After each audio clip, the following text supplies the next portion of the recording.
It's James here from GoodGuitarist.com, and today I want to show you the best walk-ups and walk-downs to learn on acoustic guitar. We have 3 of them here for you, and each one covers a different principle or idea that you'll be able to expand upon and apply to your own chord progressions once you've learned them. There's going to be a little bit of chord switching here, and if you're not completely comfortable with that, I have a free ebook. It's free for all my subscribers. I'll put a link to that in the corner. You can check it out. It's going to help you with all the chords and strumming and all the basics. And while you're down there, if you can take a quick moment to subscribe to the channel, hit the bell icon, like the video. You can even say hi in the comments down below. You know, all that stuff really does help me out here, and I truly appreciate those of you who have subscribed and are supporting me and this channel. The first one I want to do goes like this.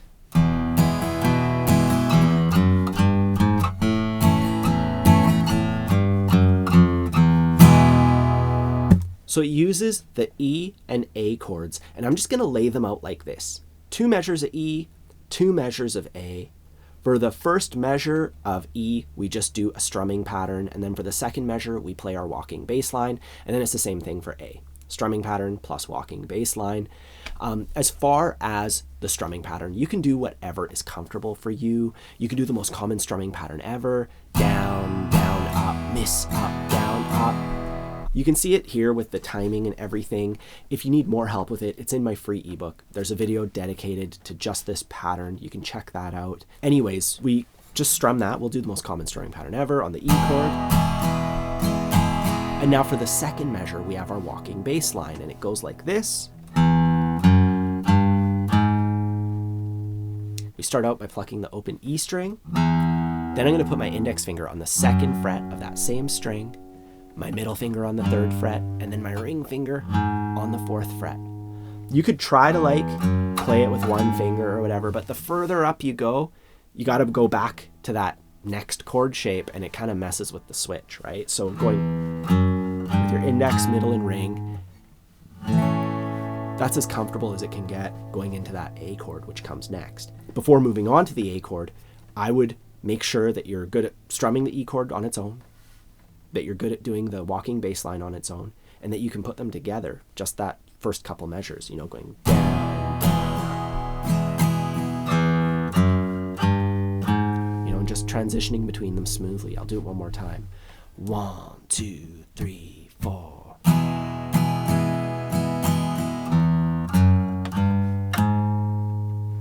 And by the way, all the tabs for this lesson are available on my Patreon page. I have a link down below for that. Anyways, before we move on, I just want to explain why I feel this is a significant thing. Now that we've learned a little bit of it, I can show you something here. You know how we're playing those 3 frets in a row, like 2, 3, 4?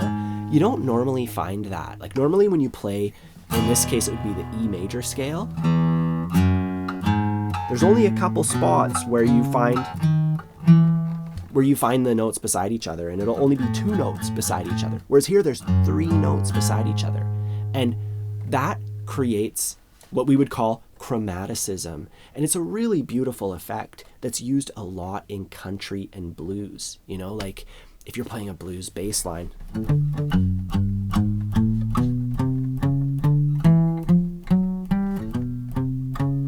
you know, and you can kind of just like chromatically climb into the root notes of all the chords, and it has this really cool effect. So I think it's good to learn on this really basic level with the walking bass line, so you can hear it with the chords and everything. Anyways, we practice our E chord like that, and then we do the same thing for our A chord. So first we make sure we can strum it, and then we practice the walking bass line part. And for that, our first note is the open A string. And then I'm going to put my ring finger on the 3rd fret of the thickest string, and my index and middle are ready to go. They're on the 1st and 2nd fret, and I just play 3, 2, 1, oh. Once again, we have that chromaticism. Here we have 4 notes in a row. And I would practice that a bunch of times. 1, 2, 3, 4. 2, you know, just getting used to it. 1, 2, 3, 4. You could even play the E chord after it just to get used to that switch. 1, 2, 3, 4. Then you add the strumming before it.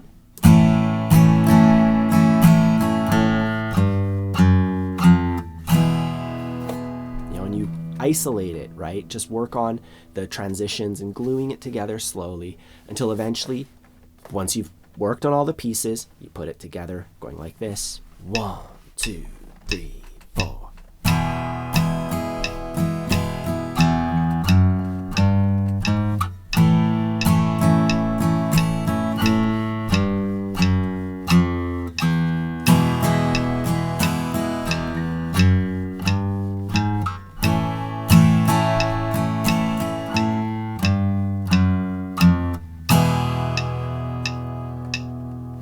The second one I want to show you goes like this.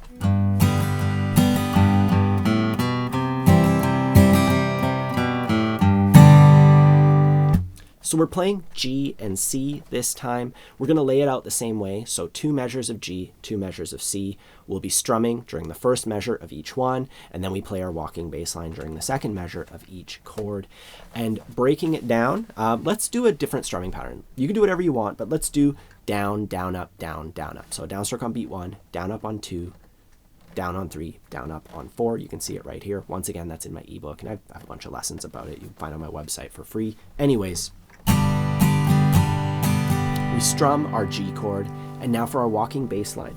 Our ring finger is already on the 3rd fret of the thickest string from playing the G chord. If you're playing the G chord like this, that's a fine fingering too, but your middle finger will be on it. So we're using either our middle or our ring, depending on how you play G. We play it 2 times. And then on the A string, O, 2. And that's why I prefer G this way when I'm doing this style of playing, because my fingers are already there. Like, look how little I need to move in order to play the notes. But if you're doing it this way, it's pretty good up to that point, but switching into C, it's a little bit of a crunch. That's why, it's still good, still efficient, but when you do the switch, it's not as good. Either way, you just do whatever works for you as long as you're hitting the right bass notes. The 3rd fret of the thickest string 2 times, and then O2 on the A string, and we work our way into the C chord. We do our strumming pattern. And then we go 3, 3. Our ring finger's already there, nice and comfortable. 3rd fret of the A string, by the way. And then the 2nd fret of the A string and the open string. So we're just going on the A string. 3, 3, 2, O. But since we're already on a C chord, we don't have to do anything for the first note. We just have to pluck it. And we'll practice that the same way, just isolating each chord shape.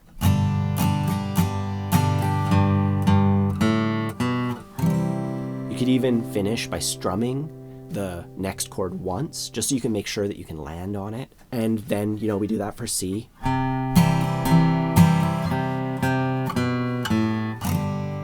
So you do what I just did many, many times. I'm just kind of quickly going through it. You do it many times so you're very comfortable with it. And then you try doing the whole thing. I'll get my metronome. 1, 2, 3, 4.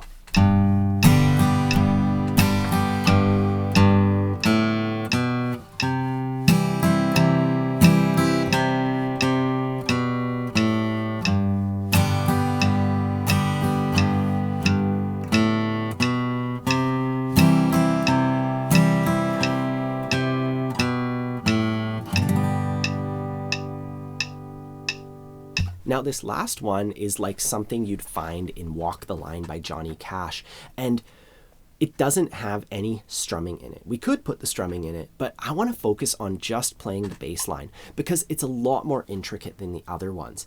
It still does follow a chord progression, A, D, A, D, but instead of strumming the chords, what we're actually going to do, we're kind of going to be a bass player. Bass players, they don't play chords, but they still play chord progressions. And you might wonder, how is that possible? Well, what they're doing is they're outlining the chord by playing specific notes at a specific time. And that tells your ear, hey, that's an A chord. Now we're going to the D chord. And it kind of pulls your ear along on this little adventure through the chord progression without actually playing any chords. And I think this is an incredible skill for guitar players to have as well. The bass line goes like this.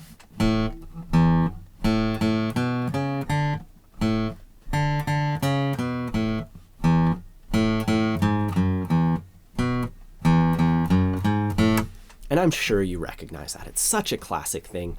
Let's just go through it one measure at a time, starting off on the A string. And this would coincide with the A chord that we're not strumming at this point, and we play the A, and then I'm gonna bring my finger in. Can you see here? I'm bringing, like, I pick it, and then I touch it with either my pick or my index finger, or even like the palm of your hand, just to stop the note so that it's short. You know, instead of the note being long, we make it short. Then we pluck the E string and we make it short. If we don't do that, it kind of gets muddy as we play through the next notes, right? So short, short. So we pluck the A string short, E string short, then back to the A string. O, O, 2, 4. The second fret, I'm playing that with my index. I'm playing the fourth fret with my ring finger. O, O, 2, 4. And you don't have to worry about shortening these notes. It's just the open strings that we want to stop. So all in all, the first measure, short, short, O, O, 2, 4. And then we do the exact same thing, but starting on the D string. So we play the open D string, short, the open A string, short, and then on the D string, O, O. And now here we're gonna go to the A string and go 4, 2. So we start out the same way, but on the D string instead. D string, A string, and now here we go. The D string 2 times, open, O, O, and then on the A string, 4, 2. I'll just play it for you.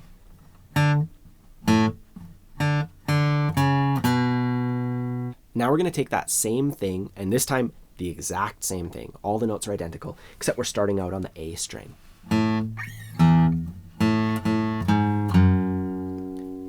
So I played the A string short, the E string short, and then I went O, O on the A string, and then 4, 2 on the E string. And now finally, for our final measure, the open E string short, then the second fret of the A string, and we don't have to shorten it with our hand like this. We can shorten it just by releasing pressure on the note, or with our hand. It doesn't really matter. O, and then the second fret of the A string, and then we go O, O, 2, 4.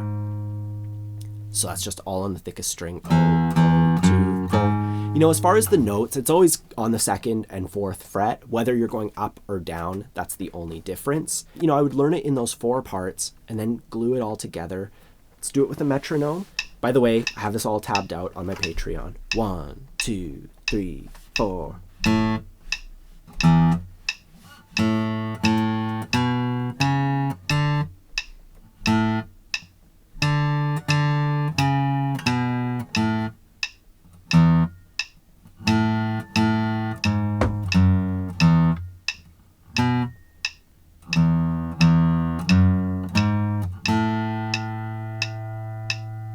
So there you have it, 3 walking bass lines for guitar players.